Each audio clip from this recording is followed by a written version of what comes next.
नमस्कार भाई। नमस्कार भैया। पहले तो आप अपना इंट्रोडक्शन दीजिए। माय नेम अंकित श्रीवास्तव, समाज सेवी अंकित श्रीवास्तव, टांडा विधानसभा, अम्बेडकर नगर। नहीं तो ये कितना नंबर पे कौन सा विधानसभा है? 278 टांडा विधानसभा। टांडा विधानसभा। जी जी। अभी जो योगी जी का कार्यकाल चल रहा है, कैसे चल रहा है? ये देखिए, योगी जी कार्यकाल मुझे बहुत अच्छा नहीं लगा। बहुत अच्छा नहीं लगा? नहीं। तो किसका कार्यकाल आपको अच्छा लगा? समाजवादी अखिलेश यादव। समाजवादी अखिलेश यादव। जी। और मायावती जी का? मायावती जी अम्बेडकर के लिए बहुत कुछ किया है। अच्छा, आइए बड़े भैया, आप क्या कहना चाहिए? नीचे आ जाइए पहले,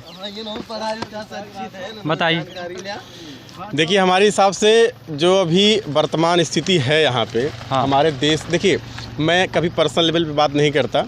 नहीं, पर्सनल लेवल पे करनी भी नहीं चाहिए। देखिए, ये राजनीति है, राजनीति उथल पुथल हमेशा रहती है, किसकी सरकार आई किसकी सरकार नहीं आएगी वो अलग बात है, ठीक है। लेकिन अगर वैश्विक स्तर पे और देश स्तर पे हर तरीके से अगर हर स्तर पे देखा जाए तो राजनीति का जो पड़ रहा है वो बीजेपी की तरफ है। क्योंकि आपको कारण बताते हैं, देखिए बीजेपी एक ऐसा वर्ग है जो कहीं न कहीं एक सनातन धर्म और हिंदुत्व की रक्षा करने वाली पार्टी है। दूसरी चीज़ ये है, आप देखेंगे जितने धर्मस्थली, हर एक धर्मस्थली को उन्होंने बड़े अच्छे तौर तरीके से आकर्षण के योग्य बनाया है।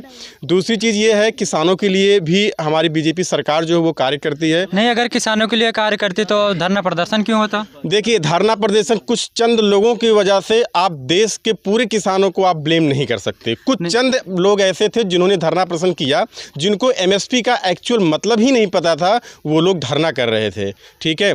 किसानों के लिए अगर मोदी सरकार या बीजेपी सरकार काम नहीं करती तो आप ये बताइए, बीजेपी सरकार किसी भी जाति या पक्ष के बेस पे काम नहीं करती है। वो आप अभी कह रहे हैं, पहले आप मेरी बात सुनिए। हर किसी के अकाउंट में 2-2 हज़ार रुपये किसान सम्मान निधि जा रहा है, तो हम कैसे मान लें कि वो किसानों का सम्मान नहीं करती है? नहीं, अभी आप कह रहे हैं कि योगी सरकार की, मतलब बीजेपी सरकार जातिवाद नहीं फैला रही। ये हिंदू मुस्लिम का क्या मसला है? देखिए, हिंदू मुस्लिम का मतलब, देखिए ये जातिवाद जो चीज़ें बनी है बहुत पुरानी परंपरा से बनी हुई हैं, ठीक है। जातिवाद अगर वो फैलाते, मैं उसका प्रूफ देता हूँ आपको, जातिवाद अगर वो फैलाते तो वो सिर्फ जाति पक्ष को फ़ायदा देते, ऐसा नहीं है। 500-500 रुपये ई श्रम कार्ड के थ्रू हर किसी के अकाउंट में जा रहा है, इसका प्रूफ मैं दिखा सकता हूँ। ई श्रम कार्ड 12 लाख लोगों का बना हुआ है और उनमें से कुछ लोगों के पास 500-500 रुपये गए हैं। मैं कैसे ये मान लूँ बीजेपी सरकार जातिगत बेस पे काम कर रही है? नहीं, तो हर जाति का ख्याल रखती है, हर वर्ग का ख्याल रखती है, हर धर्म का ख्याल रखती है। इसीलिए बीजेपी सरकार अव्वल है, जो कि देश नहीं विदेशों हर एक स्तर पर मोदी सर्वसम्मति से एक उच्च नेता हैं। नहीं, अभी जैसे कि बड़े भाई ने बोला कि यहाँ पे गुंडाई बहुत हो रही है। देखिए, गुंडाई, भ्रष्टाचार और लड़ाई झगड़े, मारपीट, आंदोलन, ये ज़िंदगी के हिस्सा ही चलता रहता है, ये ख़त्म कोई नहीं कर सकता। लेकिन हाँ, अगर आप भी जानते हो, मैं भी जानता हूँ, इस समय जितने बुलडोजर चले, जितने गैर कानूनी ज़मीनों पे बुलडोजर चले हैं, सब ये अपराधी थे, सब गुंडे थे, बदमाश थे। तो इनको भी कम करने का काम बीजेपी सरकार ने किया। इस टाइम अगर आप देखेंगे कानून व्यवस्था बहुत दुरुस्त है।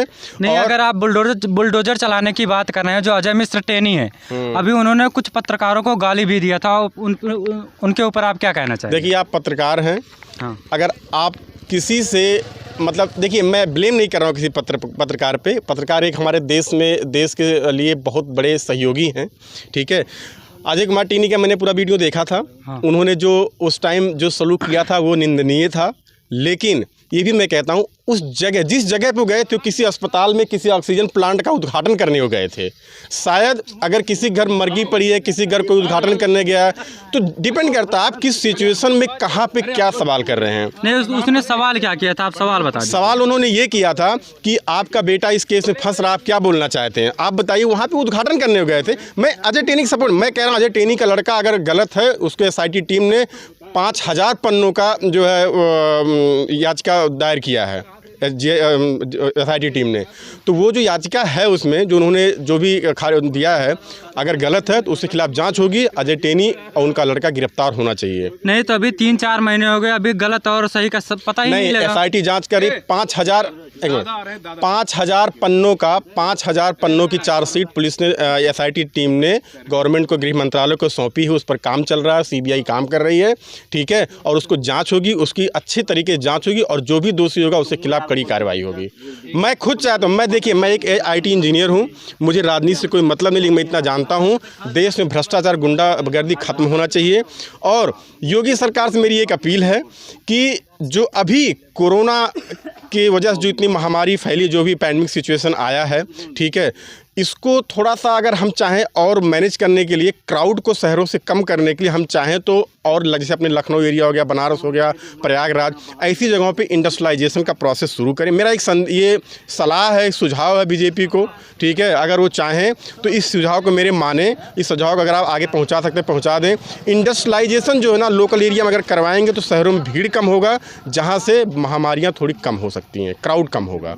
नहीं, जैसे कि अभी आपका कहना है कि अजय मिश्र टेनी के बेटे ने जो कांड किया है, अभी उस पर कार्रवाई चल रही है, आप हाथरस पे क्या कहना चाहेंगे? वो तो बहुत पुराना कांड हो गया। हाथरस कांड भी जो हुआ था बहुत ही निंदनीय था, बहुत ही दलित समाज के साथ, उनकी लड़की के साथ बहुत ही गलत हुआ था, जो नहीं होना चाहिए था। ये सही है आपकी बात, लेकिन समाज, ये 125 करोड़ की जनता है, कुछ अपराधी भी हैं, कुछ गलत भी हैं, कुछ पाप भी है, पुण्य सुख दुख, ये सबका लेखा जोखा पूरे देश में चल रहा है। तो जो गलत है वो गलत है, जो गलत है वो गलत है। उनके खिलाफ जांच हुई थी, वो पकड़े गए हैं। तो पकड़े गए तो सजा कब होगी? सजा उनको हुई है, जहां तक मुझे पता है। हाथरस कांड के जो भी दोषी थे उनको सजा हुई है। और देखिए, गवर्नमेंट का जो जुडिशियल सिस्टम है अपना, उनका एक प्रोसेस होता है, वो अपने प्रोसेस थ्रू सज़ा सुनाते हैं। वो डिपेंड करता है कि दोषी किस लेवल का है, किस लेवल की सज़ा उसको दी जाए। नहीं तो अभी SC ST OBC का अगर बंदा रहता, कोई आदमी रहता, कोई कांड कर देता, उसकी तो सज़ा बहुत जल्द हो जाती है। नहीं, ऐसा नहीं है। जनरल कैटेगरी के लोग हैं, उनका तो नहीं हो रहा है। आप कोई एग्जांपल बताइए जहां ऐसा हुआ हो, जातिगत बेस पे किसी को सजा दी गई, बताइए। तो जातिगत बेस पे ये है ना, अजय मिश्र टेनी के बेटे को सजा नहीं हो रही। हाथरस कांड इतना पुराना हो गया, अभी वहाँ पे भी कोई सुनवाई नहीं हो रही है। हाथरस कांड पे जहाँ तक मुझे पता है, मेरा दोस्त वहाँ का रहने वाला, उसी के बगल वो बोला जो दोषी थे उनको सजा हुई है। हाँ, जमानत बाहर होंगी मुझे नहीं पता, उनकी सजाएं हुई हैं। टेनी की अगर आप बात करेंगे तो जो उनका लड़का है आशीष अजय, आई डोंट नो क्या नाम है उसका, लेकिन शायद वो SIT ने 5,000 पन्नों की जो चार्जशीट दाखिल की, उसके बेस पे जांच चल रही है और उनको सजा मिलेगी, मिलनी भी चाहिए।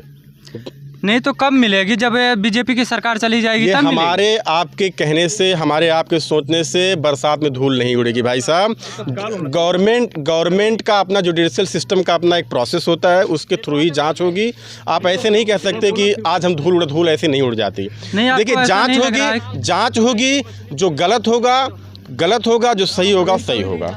अच्छा, योगी जी का कौन सा कार्य आपको अच्छा लगा, बता दीजिए। योगी जी का देखिए, मैं बताऊं, पहली चीज़, योगी जी की सरकार में, बीजेपी की सरकार में जितने भी प्रधान, ठीक है, देखिए योगी जी की सरकार में पहली चीज़ तो भ्रष्टाचार कम हुआ है। अब उदाहरण मैं देता हूँ, भ्रष्टाचार किसको कहते हैं? भ्रष्टाचार वो चीज़ होती है जो एक दूसरे को हड़पा जाता है, एक दूसरे का ज़मीन हड़प लिया जाए। जो जितने भी माफिया, अतीक अहमद और मुख्तार अंसारी, खान मुबारक, हमारे यहाँ के बहुत ऐसे लोग हैं, मतलब मैं किसी का नाम नहीं लूँगा पर्सनली, लेकिन ठीक है, बहुत ऐसे लोग हैं जो अच्छे भी लोग हैं, बुरे भी लोग हैं, लेकिन जिन्होंने गलत किया है उनके ऊपर बुलडोजर चला है, उनके घरों को गिराया गया, उनकी ज़मीनों को। प्रयागराज में भी उदाहरण देखिए आप, गरीबों को वो ज़मीन दी जा रही है जिस ज़मीन पे अवैध कब्जा था, वो उस ज़मीन पे योगी जी बाबा जी वो पूजन करवा के गरीबों को दे रहे हैं, ठीक है। भ्रष्टाचार कम हुआ है, ठीक है। दूसरी बात, और हिंदुत्व की अगर आप बात करोगे, एक समाज की अगर बात करो, समाज में एक धर्म की पुनर्स्थापना के लिए, एक धर्म को आगे बढ़ाने के लिए, एक धर्म मतलब सब धर्मों को साथ लेके, मैं ऐसा नहीं, हिंदू धर्म के लिए अयोध्या धाम अगर बना है तो मुसलमानों के लिए उन्होंने ज़मीन अलग से दी है। आप ये नहीं, आप बेरोजगारी पे क्या कहना चाहेंगे? बेरोजगारी, देखिए मैं एक बहुत सिंपल सी बात कहूँगा, बेरोजगारी अगर बढ़ती है तो उसमें सिर्फ कारण जो होते हैं, जो बेरोजगार होते हैं। योगी बाबा, मोदी बाबा या कोई प्रधान या कोई ग्राम पंचायत नहीं, जब वैकेंसी नहीं आएगी तो कहाँ से बेरोजगारी खत्म हो जाएगी? मैं IT इंजीनियर हूँ, मैं एक IT कंपनी में काम करता हूँ, मेरी कंपनी में डेली इंटरव्यू चलता है। I am also taking interview more than 30% per day, but I never seen anyone who can deserve the position. Then how I can say that कि बेरोजगारी है? मैं डेली 30 से 40 इंटरव्यू अपनी कंपनी में लेता हूँ, मुझे जिस लायक बंदे चाहिए उस बंदे नहीं मिलते। मैं ये नहीं कह रहा हूँ, लोग पढ़ाई करते हैं, लेकिन शायद जिस समय पे जो समय पे पढ़ाई करना चाहिए, जो तरीके जिस लाइन से करना चाहिए वो नहीं करते। मैं सभी नहीं सुनिए मेरी बात, मैं सभी बेरोजगार युवाओं से एक बार ये सलाह देना, सबको संदेश देना चाहता हूँ। देखिए योगी, अखिलेश, मायावती या कोई भी आपके घर में ले जाके रोजगार नहीं देगी।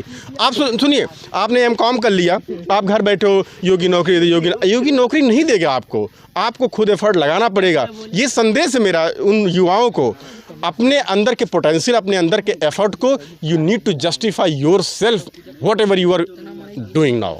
नहीं, जो सरकार से उम्मीदें लगा के बैठे हैं कि वैकेंसी आएगी, मैं जो सरकारी जॉब करनी है, जिनको प्राइवेट जॉब पसंद नहीं है। 69,000 भर्ती निकली थी, 69,000 लोग टीचर बने, क्या वो बेरोजगार हैं इस टाइम? अभी तो धरना प्रदर्शन कर रहे हैं। नहीं, उन लोग 8,000 लोगों का हो गया।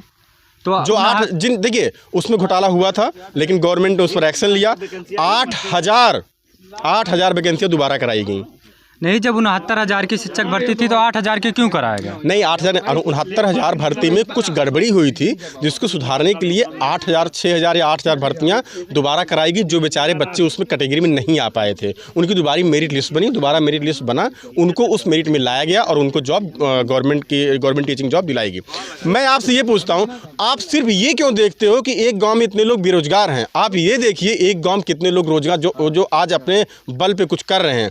हमारे मास्टर साहब हैं, हमारे बगल में ये रोजगार पाए हैं, हमारे ये नौकरी पाए, सब लोग जो नौकरी पा रहे हैं, ठीक है। 69,000 लोगों ने नौकरी पाया, ठीक है। क्यों आप नहीं पाए? आपके पोटेंशियल नहीं थी उस लेवल की, आप नहीं पाए। नहीं, 69,000 की बात कर रहे हैं, अभी तो कह रहे हैं 8,000 की वैकेंसी निकली है, तो 8,000 नहीं वैकेंसी नहीं, आप समझिए बात को। 69,000 जो भर्ती हुई थी टीचरों की, उस भर्ती में कुछ समस्याएं थी, कुछ सही तरीके से रैंकिंग नहीं हुआ था, जिसमें ओबीसी लोगों को उसमें डाला गया। उनकी रैंक में कुछ गड़बड़ी थी, वो सही करा के दोबारा उनको नौकरियां दी गई। नहीं, योगी जी कहते थे कि हम अपने यूपी में फैक्ट्रियाँ लगवाएंगे, तभी तक कोई एक भी फैक्ट्री का उद्घाटन नहीं हुआ। इस पर आप क्या कहना चाहेंगे? इस चीज़ के लिए मैंने पहले ही बोला था, आपको याद होगा कि योगी जी से मेरा एक संदेश है, शहरों में भीड़ कम करने के लिए आप इंडस्ट्रियलाइजेशन को गांव एरिया में, लखनऊ, प्रयागराज, बनारस यहाँ पर ले आइए। हाँ, इस चीज़ में गवर्नमेंट काम कर रही है। जैसे आईटी हब आपका लखनऊ में बना हुआ है, ठीक है, तो आईटी हब है वहाँ पे, काम बड़ी कंपनियाँ आ भी रही हैं, लेकिन स्लो काम है। मैं खुद कह रहा हूँ बीजेपी सरकार में ये काम स्लो है। नहीं, वजह क्या है जो काम स्लो है?